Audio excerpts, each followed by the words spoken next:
Student, আমরা আজকে নিয়ে এসেছি WBCS previous years English question paper 2005 থেকে 2023 মধ্যে যে সমস্ত কোশ্চেনগুলি আমরা পড়েছিল সেগুলো আমরা সলভ করার চেষ্টা করছি। ঠিক আছে, তো চলো আমরা প্রথমে 2005 সালের 25 যে কোশ্চেন আছে সেটাকে আমরা দুটো পার্টে ভাগ করে নিয়েছি। একটা হচ্ছে আমরা করব 14টা আর একটা করব 11টা। ঠিক আছে, তো আমরা এক্সপ্লেনের সাথে করব, কি কি আছে মিনিং ভালো করে পড়বো এবং তারপরে শুরু করব। ঠিক আছে, ফার্স্ট কোশ্চেন দেখো, direction for question numbers 1 to 3, মানে 1 থেকে 3টা কোশ্চেন। ঠিক আছে, 1, 2, 3 এই 3টা কোশ্চেনে কি বলেছে, complete the sentence by choosing appropriate words from the giving option. ঠিক আছে, নিচের যে অপশনগুলো দেওয়া আছে সেই অপশনগুলো হিসাবে কি হবে না, হচ্ছে ফিল ইন দ্য ব্ল্যাঙ্কস হবে এবং সেন্টেন্সটাকে পূর্ণ করতে হবে। ঠিক আছে, তো ফার্স্ট কোশ্চেন কি দিয়েছে আমরা চলো দেখি। The money a man receive. ঠিক আছে, দা মানি একটা নির্দিষ্ট পরিমাণ টাকা। ঠিক আছে, এ ম্যান রিসিভ মানে একটা মানুষ যেটাকে পায়। ঠিক আছে, তাহলে নির্দিষ্ট পরিমাণে একটা টাকা পাচ্ছে কখন না, during the year of consider, মানে বছরের শেষে তারা একটা টাকা পাচ্ছে। ঠিক আছে, সেই টাকাটা কি বলবো, কোশ্চেনটা এটাই বলতে চাইছে যে the money a man receive during the year is consider his, অর্থাৎ একটা মানুষ বছরের শেষে যে টাকাটা পাচ্ছে সেটা কি বলবো। ঠিক আছে, ফার্স্ট অপশন দেখো, রেভিনিউ লেখা আছে। ঠিক আছে, রেভিনিউ মানে কি করে জানো? ঠিক আছে, রেভিনিউ মানে হচ্ছে কোম্পানি কর্তৃক একটি নির্দিষ্ট সময়ের মধ্যে শিক্ষিত সমস্ত পণ্য পরিষেবার বিক্রয় মূল্য, এটাকে হচ্ছে রেভিনিউ বলবো। তাহলে এটা তো হচ্ছে না। ঠিক আছে, 2 নম্বরের কাছে কি আছে, দেখে স্যালারি। স্যালারি কাকে বলবো না, স্যালারি হচ্ছে fixed amount of money that an employee pay to an employee for their work over a specific period, monthly অথবা অ্যানুয়ালি হবে। ঠিক আছে, স্যালারি। ইনকাম কাকে বলবো? ঠিক আছে, ইনকাম মানে হচ্ছে যে টাকাটা আমরা বছরের শেষে রোজগার করি সেটাই তো ইনকাম, বলো না বছরে তোমার ইনকাম কত। আর হচ্ছে ফি। ফি মানে কি, কোনো জায়গায় যখন তুমি দেখাতে যাবে, the money you pay for professional advice, অর্থাৎ তুমি যখন কাউকে দেখাতে যাবে সেটা হচ্ছে ডাক্তার, ঠিক আছে, শিক্ষক, ঠিক আছে, বা বিভিন্ন ইয়াতে যখন তুমি কোথাও প্রফেশনাল ভাবে অ্যাডভাইস নিতে হবে তখন যেটা তোমার কাছে নেওয়া হয় সেটা হচ্ছে ফি বলা হয়। তাহলে এখানে সঠিক অ্যান্সার কি হবে? সঠিক অ্যান্সার হবে আমার হচ্ছে ইনকাম হবে। ঠিক আছে, সঠিক অ্যান্সার হচ্ছে আমাদের কি হবে, ইনকাম। ওকে, পরের কোশ্চেন দেখো কি লেখা আছে, Jesus of Nazareth illustrated religious concept by means of. ঠিক আছে, অর্থাৎ কি বলেছে দেখো, নাজারেথের যিশু কার মাধ্যমে ধর্মীয় ধারণাকে চিত্রিত করেছেন। ঠিক আছে, কার মাধ্যমে ধর্মীয় ধারণাকে চিত্রিত করেছেন। ঠিক আছে, এখানে অপশন দেখো হচ্ছে স্টোরি। স্টোরি মানে হচ্ছে গল্প। ঠিক আছে, 2 নম্বর হচ্ছে লিজেন্ডস, 3 নম্বর হচ্ছে ফ্যাভেলস, আর 4 নম্বর হচ্ছে প্যারাবেলস। ঠিক আছে, প্যারাবেলস এখানে অ্যান্সার হবে প্যারাবেলস। প্যারাবেলস এর মানে হচ্ছে কি হবে, উপমা বা দৃষ্টান্ত বলা হয়। ঠিক আছে, দৃষ্টান্ত বা উপমা বলা হয়। ঠিক আছে, আর স্টোরি মানে হচ্ছে গল্প বা বিনোদন, আর ফ্যাবেলস মানে হচ্ছে কিন্তু উপকথা। দেখো এখানে স্টোরি আর ফ্যাবেলস এর মধ্যে কি তফাৎ জানো? স্টোরি হচ্ছে একটা গল্প আর ফ্যাবেলস মানে হচ্ছে উপকথা, তাই তো এই দুটোর মধ্যে আমরা পার্থক্য বলছি। তো এখানে দেখো স্টোরিজ হবে না এবং ফ্যাবেলসও হবে না, তাহলে অ্যান্সার হবে প্যারাবেলস। ওকে, পরের কোশ্চেন দেখো 3 নম্বর, judgement was passed on the murderer and he was duly. Judgement was passed, judgement মানে হচ্ছে রায় দেওয়া হয়েছে। ঠিক আছে, অন দ্য মার্ডারার মানে হত্যাকারীর রায় দেওয়া হয়েছে, তাই তো। অ্যান্ড হি ওয়াজ এবং সে যথাযথ কি করা হয়েছে, অর্থাৎ জাজমেন্ট দেওয়া হয়েছে হত্যাকারীকে এবং সে কি করবে। ফার্স্ট অপশন দেখো, অ্যাসাসিনেটেড। অ্যাসাসিনেটেড মানে হচ্ছে কোনো যদি ব্যক্তিকে খুন করা হয়, মানে হচ্ছে বিখ্যাত ব্যক্তিকে খুন করা হয় তাকে বলা হয় অ্যাসিনেটেড। পরীক্ষায় এটা দেখবে বানান পড়ে। ঠিক আছে, যে বানানটা কি, ঠিক আছে, তাহলে কি হবে, এটা হচ্ছে সোজা বানান যদি বলো হাসির ছলে বা মজার ছলে আমরা যদি বলি, গাধার পিঠে গাধা, দেখো অ্যাস তার পিঠে অ্যাস, পরপর দুটো অ্যাস লেখা আছে। ঠিক আছে, গাধার পিঠে গাধা তার উপরে আমি মানে হচ্ছে আই, তারপর হচ্ছে নেশন, NATION। ঠিক আছে, সেখানে লেখা আছে দেখো অ্যাসাসিনেটেড। ঠিক আছে, মানে হচ্ছে হত্যা করা। তারপর হচ্ছে স্ট্র্যাংলেড। স্ট্র্যাংলেড মানে হচ্ছে শ্বাসরুদ্ধ হয়ে যাওয়া, এটার মানে হচ্ছে কি হবে, শ্বাসরুদ্ধ। ঠিক আছে, এটার মানে হত্যা, তাহলে কি হবে, এটা হচ্ছে শ্বাসরুদ্ধ। কিল মানে হচ্ছে হত্যা করা, আর এক্সিকিউটেড মানে হচ্ছে মৃত্যুদণ্ড। তাহলে বলো দেখিনি, যদি মার্ডারের জাজমেন্ট পাস হয় তাহলে তাকে কি করা হবে, তাকে হত্যা করা হবে, না হচ্ছে শ্বাসরোধ করা হবে, না মেরে দেওয়া হবে না হচ্ছে মৃত্যুদণ্ড দেওয়া হবে, তাহলে কি হবে আনসার আমার এক্সিকিউটেড হবে অ্যান্সার। ঠিক আছে, তাহলে 3 নম্বর হচ্ছে ডি আমার হচ্ছে অ্যান্সার হয়ে গেল। ঠিক আছে, এবার দেখ কি বলেছে, direction for the question number 4 to 6, choose the correct item from the given option. ঠিক আছে, 4টা অপশন দিয়ে আছে, 4টা অপশনের মধ্যে কোনটা হবে সেটা তোমাকে ঠিকঠাক করে নিতে বলেছে, তাই তো।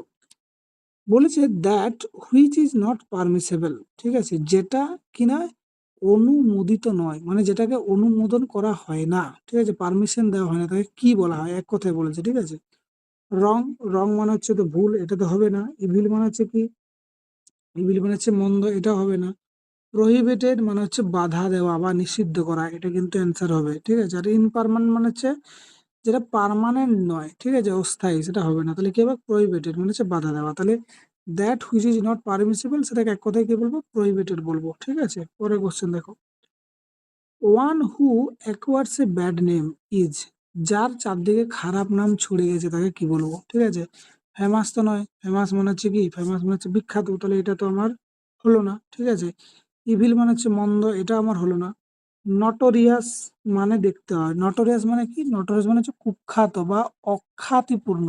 ঠিক আছে, খারাপ গুণের জন্য যারা পরিচিত তাদের বলা হয় কি, এবং নটোরিয়াস। ঠিক আছে, তাহলে এটা আনবো আমাকে অ্যান্সার। ঠিক আছে, আর ইনফেমাস তো হবে না, ঠিক আছে, যে হচ্ছে বিখ্যাত নয়। ঠিক আছে, খারাপ, খারাপ নাম যার ছেড়ে পড়েছে তাকে বলবো নটোরিয়াস বলবো। ঠিক আছে, 6 নম্বর কোশ্চেন দেখো, one who leaves his country for another, যে, ঠিক আছে, খুব সুন্দর দেখো, যে নিজের দেশ ছেড়ে যায় অন্য দেশে। ঠিক আছে, নিজের দেশ ছেড়ে অন্য দেশে যায়, one who leaves his country for another, তাকে কি বলবো। ঠিক আছে, তাকে বলবো এমিগ্রেন্ট। ঠিক আছে, তাকে কি বলবো, এমিগ্রেন্ট। যে নিজের দেশ ছেড়ে যায় অন্য দেশের জন্য তাকে কি বলবো, এমিগ্রেন্ট বলবো। ঠিক আছে, আর একটা দেখো এখানে অপশন দেখা আছে, ইমিগ্রেন্ট কাকে বলবো, এই দুটোর মধ্যে খুব কোশ্চেন থাকে।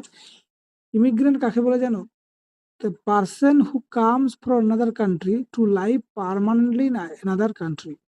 আবার বলছি দেখো, person who comes from another country to live permanent in another country, অর্থাৎ একজন ব্যক্তি অন্য দেশ থেকে স্থায়ীভাবে যখন বসবাস করতে আসে তাকে বলবো ইমিগ্রেন্ট। ঠিক আছে, আর ইমিগ্রেন্ট কাকে বলবো, নিজের দেশ ছেড়ে অন্য দেশে যাওয়াকে বলবো ইমিগ্রেন্ট। ওকে, তাহলে এখানে আমার অ্যান্সার হলো কি, ইমিগ্রেন্ট হলো, তাই তো।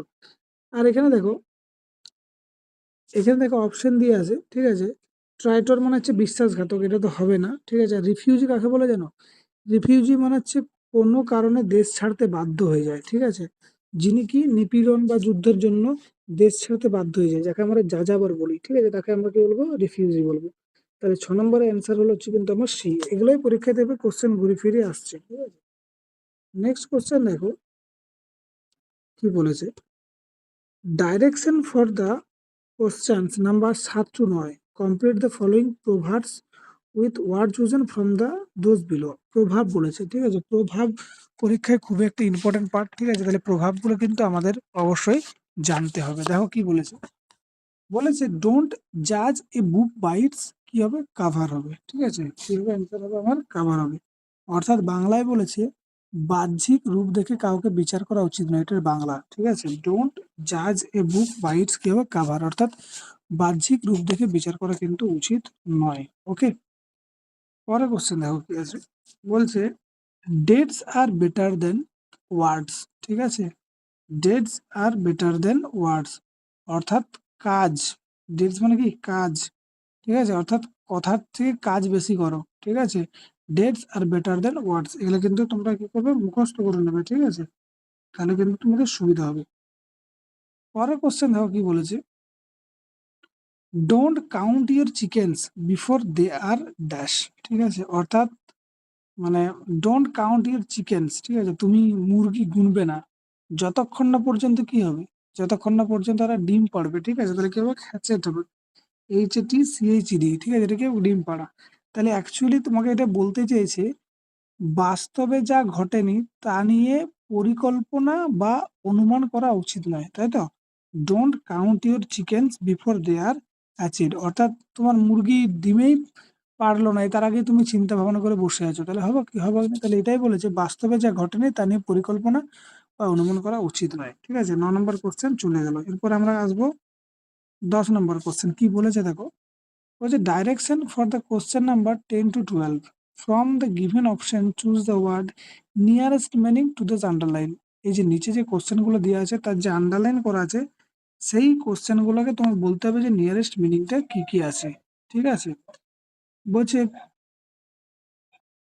তো কোশ্চেনটা কি বলেছে দেখো, বলেছে প্লিজ এক্সপেন্ডেড। ঠিক আছে, এক্সপেন্ডেড মানে কি? এক্সপেন্ডেড মানে হচ্ছে প্রসারিত করা। তাহলে অনুগ্রহ করে প্রসারিত করো। কি প্রসারিত করো?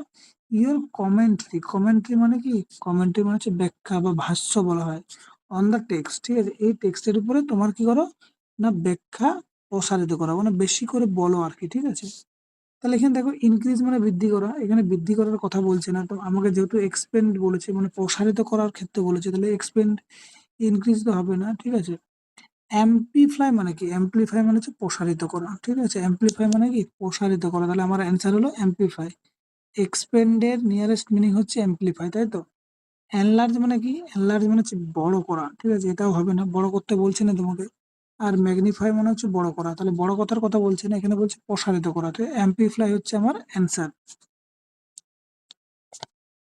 Compared with the Earth, many of the planet are bodies of immense size. ঠিক আছে, তাহলে দেখো কি বলেছে, গ্রহের সাথে পৃথিবীর তুলনা করা হয় আমাদের দেহের চিত্র আকারে। ঠিক আছে, compared with Earth many of the planets are bodies of ইমার্স এন্ড size.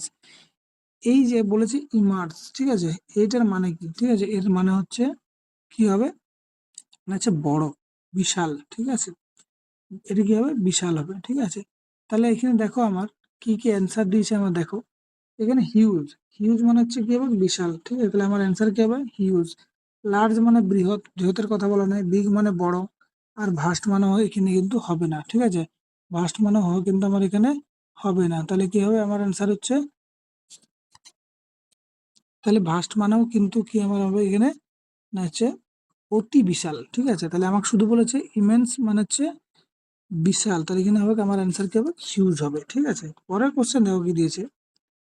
The chairman proceeded to speak in the dignified manner. ঠিক আছে, তাহলে কি বলছে না, হচ্ছে দ্য চেয়ারম্যান। চেয়ারম্যান মানে চেয়ারম্যান। প্রসিডেড কি করছে না, to speak in a dignified manner, অর্থাৎ কি না, হচ্ছে মর্যাদাপূর্ণ ভঙ্গিতে বক্তব্য রাখছেন। ঠিক আছে, কে? চেয়ারম্যান। ঠিক আছে, তাহলে এখানে হচ্ছে ডিগনিফাইড এর বাংলা হচ্ছে কি হবে? মর্যাদাপূর্ণ। ঠিক আছে, মর্যাদাপূর্ণ। ঠিক আছে, তাহলে মর্যাদাপূর্ণ আমার হচ্ছে ইংরেজির মানে বলেছে মর্যাদাপূর্ণ। তাহলে এখানে আমরা দেখতে পাবো মর্যাদাপূর্ণ কোনটাকে বলছে, তাই তো। কোশ্চেন দেখো ফার্স্ট কি দিয়েছে, ফার্স্ট হচ্ছে এলিগেন্ট। এলিগেন্ট মানে হচ্ছে, এলিগেন্টের বাংলা হচ্ছে রুচিসম্মত বা মার্জিত। ঠিক আছে, কি হবে? রুচিসম্মিত বা কি হবে? মার্জিত হবে। ঠিক আছে, তাহলে আমার এটা কি হবে? অ্যান্সার হচ্ছে রুচিসম্মত। তাহলে চেয়ারম্যান যে বক্তৃতা ভাষণটা দেবেন সেটা কি হবে? নিশ্চয়ই রুচি সম্পন্ন হবে। ঠিক আছে, তারপরে হচ্ছে কি লেখা আছে দেখো, অপশন নাম্বার 2 স্টেটলি। ঠিক আছে, স্টেটলি মানে হচ্ছে মহিমান্বিত। ঠিক আছে, কেউ মোহিত হয়ে যাচ্ছে না। ঠিক আছে, তারপরে কি আছে দেখো, সার্কাস্টিক। সার্কাস্টিক মানে হচ্ছে ব্যঙ্গ। ঠিক আছে, ব্যঙ্গাত্মক। তাহলে ব্যঙ্গাত্মক হচ্ছে না, যেহেতু চেয়ারম্যান বক্তৃতা দিচ্ছে। আর লাউড মানে বৃহৎ, এটা হবে না। ঠিক আছে, তাহলে ক্যান্সার হবে এলিগ্যান্ট। ঠিক আছে, মানে হচ্ছে রুচি সম্পন্ন। ঠিক আছে, নেক্সট দেখো, নেক্সট কোশ্চেন অ্যান্সার দিয়েছে দেখো, বলছে অ্যাপ্রোপ্রিয়েট প্রিপোজিশন বলেছে। ঠিক আছে, এটা হচ্ছে প্রিপোজিশন। ঠিক আছে, প্রিপোজিশন অ্যাপ্রোপ্রিয়েট প্রিপোজিশন আমাদের কিন্তু বলেছে পড়তে। The woman is standing dash the door. ঠিক আছে, দ্য ওমেন ইজ স্ট্যান্ডিং কি হবে না, by the door. Standing by. ঠিক আছে, অর্থাৎ মহিলাটি দরজার কাছে দাঁড়িয়ে আছে। ঠিক আছে, ঠিক আছে, হবে কি? হবে না। তাহলে এখানে অ্যান্সার কি হবে? আমাদের হচ্ছে অ্যাট হবে। ঠিক আছে, এটা হচ্ছে অ্যাট হবে অ্যান্সার। ঠিক আছে, the woman is standing at the door. মহিলা দরজার কাছে দাঁড়িয়েছে। আর আমরা যদি বাই মানে পাশে দাঁড়িয়েছি, তাহলে আমাদের এখানে কি বলছে? The woman is standing at the door. ঠিক আছে, দরজার মুখ করায় দাঁড়িয়ে আছে। ঠিক আছে, তারপর দেখো next, the train was passing dash a dark tunnel. ঠিক আছে, পাসিং কি হবে? থ্রু হবে। পাসিং থ্রু মানে হচ্ছে মধ্য দিয়ে, তাহলে হচ্ছে একটা ডার্ক টানেলের মধ্য দিয়ে ট্রেনটা গেছে। আন্ডার তো হবে না, আন্ডার মানে নিচে। ঠিক আছে, প্রথম হচ্ছে বাই মানে পাশে। ঠিক আছে, ইন মানে মধ্যে, তাহলে কি হবে? থ্রু মানে মধ্য দিয়ে। তো ট্রেনটা কার মধ্য দিয়ে গেছে না, একটা ডার্ক টানেলের মধ্য দিয়ে গেছে। এই ছিল আমাদের 14টা কোশ্চেন। আমরা পার্ট 2 কালকে নিয়ে আসবো। ঠিক আছে, তো আমরা প্রতিদিনই শুরু করব। ডাব্লিউবিসিএস থেকে শুরু করে যে সমস্ত বেঙ্গলের যে পরীক্ষা হয় তার সমস্ত ইংরেজির পেপারটা আমরা করাবার চেষ্টা করব কিছু কিছু করে। তো চলো এটাই ভালো করে একটু প্র্যাকটিস করে নেবে। দেখো তোমরা যারা পরীক্ষা দেবে তোমরা একটু খোঁজ খবর নিয়ে দেখবে যে ইংলিশ কোশ্চেন বা যে সমস্ত জিকে কোশ্চেন সেগুলো রিপিট হয়, ঠিক আছে? তো ইংলিশ কোশ্চেন যতগুলো তোমাদের আমি করাবো সেখান থেকে দেবে তোমরা 25টার মধ্যে অন্তত 10 থেকে 12টা এমনিতেই কমন পেয়ে যাবে এই হুবহু, ঠিক আছে? এরপরে আমি যে সমস্ত ওয়ার্ডগুলো বলছি সেগুলো একটু খেয়াল করবে, দেখবে এগুলোর থেকেই তোমার জানাশোনা পড়ে যাবে, ঠিক আছে? চলো নেক্সট ভিডিও দেখা হচ্ছে, ভালো থাকো ততক্ষণের জন্য।